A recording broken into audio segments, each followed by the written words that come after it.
Olá, meus amigos, sejam todos muito bem-vindos ao canal Politizando. Eu sou o William Jacob e nesse vídeo vou trazer aqui algumas informações que foram divulgadas por uma coluna da Folha sobre a delação de Mauro Cid, que pode afetar negativamente não apenas Bolsonaro, e vários que estão ali ao seu entorno, como também canais e emissoras aliadas do ex-presidente. E aqui vai citar e trazer alguns detalhes sobre a Jovem Pan, mas não apenas ela.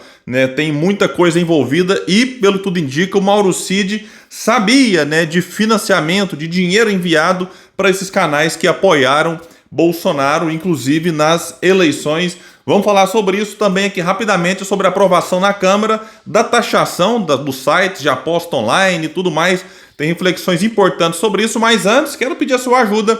Chegou no canal, viu que não está inscrito? Se puder, se inscreva. A gente está quase alcançando 194 mil inscritos e a sua ajuda pode ser muito importante para isso. Se puder também, ativa aí o sininho, deixa like só se gostar do vídeo, se não gostar, manda o dislike, comenta a sua opinião, é sempre muito importante. Claro, vamos espalhar o vídeo, vamos trazer mais pessoas para esse espaço, porque aqui nós lutamos por um Brasil melhor. Bom, foi divulgado aí por uma coluna da Folha e a gente tem que ler com muita calma. Eu vou trazer aqui algumas reflexões, algumas ponderações, porque não é porque a gente diverge bastante desse ou daquele político, dessa ou daquela emissora, que a gente deve achar que tudo está errado, que tudo é crime, A gente não pode cair nessa que às vezes pode até vitimizar alguns políticos, algumas emissoras que de vítima não tem nada, a gente sabe disso. Mas vamos lá então para o que diz aqui a Folha. O tenente-coronel Mauro Cid contará, ela afirma, detalhes da relação de Bolsonaro e seu entorno com veículos de imprensa alinhados ao governo do ex-presidente em sua delação premiada. Cid também falará sobre a proximidade do antigo governante com a Jovem Pan, canal de notícias que tinha em seu elenco apoiadores públicos de Bolsonaro. O militar, aqui vamos ver, olha aqui pra você ver, o militar vai dizer como ajudava Bolsonaro a marcar a entrevista Jovem Pan. Bom, mas ele era ajudante de ordens, talvez marcar a entrevista era uma das funções aqui, uma informação, não tem, pelo menos que eu vejo aqui, problema. E também dará detalhes de seu contato direto com comentaristas e repórteres da emissora para alinhamento de discurso. Aqui é um ponto. Mas será que o pessoal tem ou não tem liberdade jornalística? Tem que estar alinhando discurso de quem está lá na emissora como se fosse um assessor de imprensa do então presidente. Aqui vamos com calma agora para não vitimizar, insisto, Bolsonaro, a Jovem Pan, porque do que vai dizer daqui para frente, vamos ponderar bastante as coisas para não cair nessa loucura de sair criticando e condenando e criminalizando tudo. Vai destacar, por exemplo, com a Jovem Pan, Bolsonaro cedeu diversas entrevistas, especialmente dentro do programa Pânico, exibido entre 12 e 14 horas e comandado por Emílio Surita. Bom, isso aqui não é crime, Ele pode, se ele quisesse lá toda semana, é um direito que a emissora tem de chamar, de dar espaço e do próprio presidente, seja o Bolsonaro, agora o Lula, de ir nesse ou naquele canal. Então isso aqui por si só não é crime. A gente pode gostar, não gostar, achar estranho, mas crime não é. Aqui vai trazer outro ponto. Durante a campanha eleitoral, em agosto do ano passado, Bolsonaro foi pessoalmente à sede da empresa em São Paulo e ficou por 2 horas e meia conversando com o elenco do humorístico. Em setembro de 2022, ele foi ao Morning Show matinal da mesma emissora. Também não é crime, é um direito que o pessoal tem de convidar e Bolsonaro tem de aceitar o convite. Mas aqui já começa a parte, a gente tem que ter atenção e cuidado. Como já informou a Folha, nos 4 anos de Bolsonaro no poder, a rede de rádio e TV firmou contratos que somaram 18 milhões e 800 mil reais. Isso aqui são informações públicas da SECOM, ali que é a Secretaria de Comunicação da Presidência da República. E aqui nem está nesse valor, nesse montante, publicidade de bancos e gigantes estatais como a Petrobras, e isso costuma ser até maior do que esses gastos públicos divulgados pela SECOM. E para efeito de comparação, aqui vai destacar que sob Lula há um único registro no sistema de divulgação de verbas federal em 2023, de R$ 2.400 para uma rádio afiliada de Manaus para a veiculação de campanha de combate à tuberculose. Mas se até aqui não tem nada de muito grave, no valor é muito ou pouco, William, Qual foi o critério utilizado? Isso aqui tem que ser visto. Não, foi o critério de audiência, de visualizações, enfim, isso tem que ser averiguado também. Mas daqui para baixo é que a coisa pode complicar muito. Que diz a coluna que outro ponto que Cid abordará será a relação financeira com empresários, jornalistas e donos de órgãos de imprensa ligados à extrema-direita e que teriam recebido financiamento para aumentarem sua estrutura, vejam bem, em troca, aqui é o ponto, de defesa e divulgação de realizações do antigo governo federal. A defesa de Cid diz ter comprovações de pagamentos que teriam sido feitos e que irá apresentá-los na delação. Opa, aqui sim. Ah, o site fulano, no canal do Beltrano, né, tanto né, uma empresa que tem concessão pública, como é o caso do Jovem Pan, como outros canais, do tipo, olha, né, você faz defesa e divulga as realizações do nosso governo, que em contrapartida nós vamos liberar financiamento?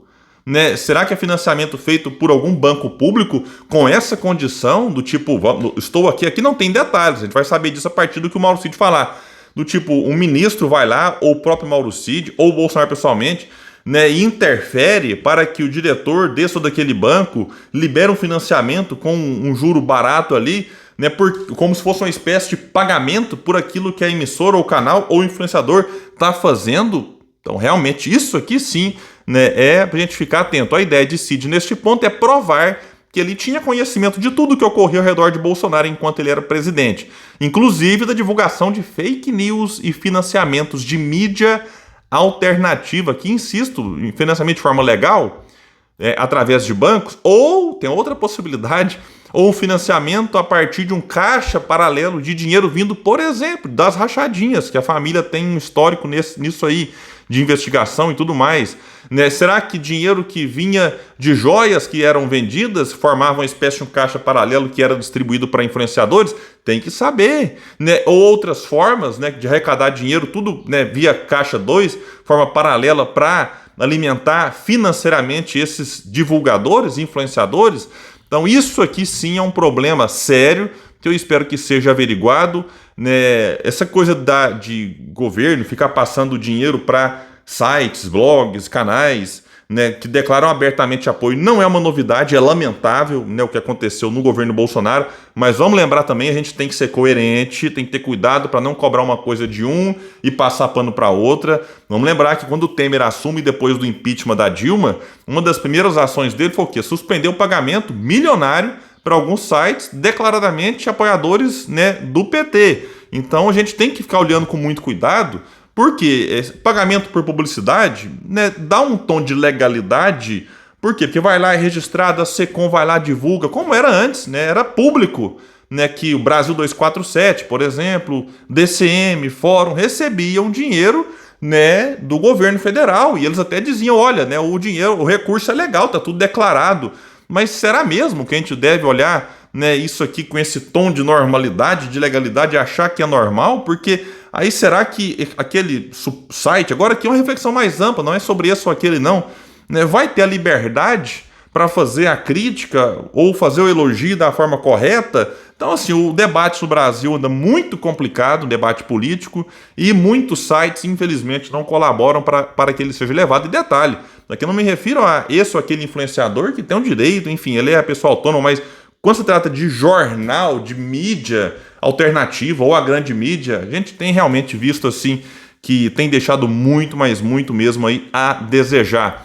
Bom, pessoal, e a Câmara dos Deputados aprovou nesta quarta-feira o projeto de lei que estabelece regras para apostas esportivas online. Agora o texto vai para o Senado. A proposta inclui uma medida provisória enviada pelo governo em julho e que trata do mesmo assunto. Segundo o projeto de lei, a previsão é que apostadores paguem 30% sobre os ganhos superiores a 2.112. Vejam só, mesma taxa cobrada sobre os prêmios das loterias que existem no país. Eu acho justo isso aqui. Se já se cobra das loterias, é justo que se cobre das apostas esportivas online. Por que você paga de um e não paga de outro? Aqui diz que também se pretende taxar as chamadas bets em 18% sobre a receita bruta dos jogos subtraídos dos prêmios pagos aos apostadores. E aqui destaca que um ponto que não estava na MP enviada pelo governo e que foi incluído por Viana no projeto é o de regularizar e taxar outros jogos disponíveis na internet, como é o caso de cassinos online. Isso aqui é polêmico. O deputado tem dito que a regulação do mercado vai possibilitar a fiscalização e a cobrança de tributos sobre as empresas, além de formalizar os empregos gerados pelo setor que movimenta perto de 150 bilhões por ano no Brasil. Na medida, vejam só, na medida provisória enviada pelo governo, ficou estabelecida a cobrança de 30 milhões a título de outorga para sites de apostas que queiram operar no Brasil. Em seu relatório, Adolfo Viana acrescentou que esses mesmos sites de apostas poderão funcionar por 5 anos, depois vai lá e eventualmente renova. A ideia é que os sites possuam contas em instituições autorizadas a funcionar pelo Banco Central para evitar burlas na tributação.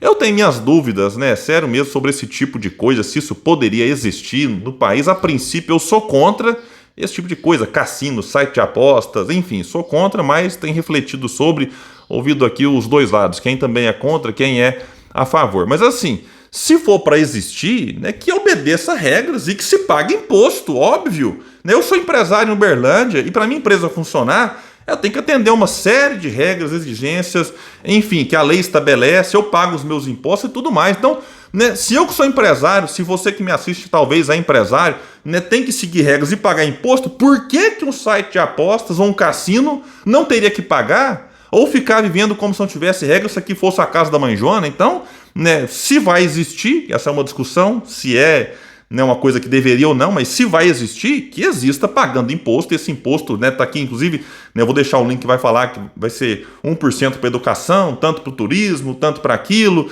enfim, que esse imposto seja arrecadado e que volte para a sociedade, né, de alguma forma. Isso aqui é o que foi colocado lá e aprovado na Câmara dos Deputados e vai agora pro Senado.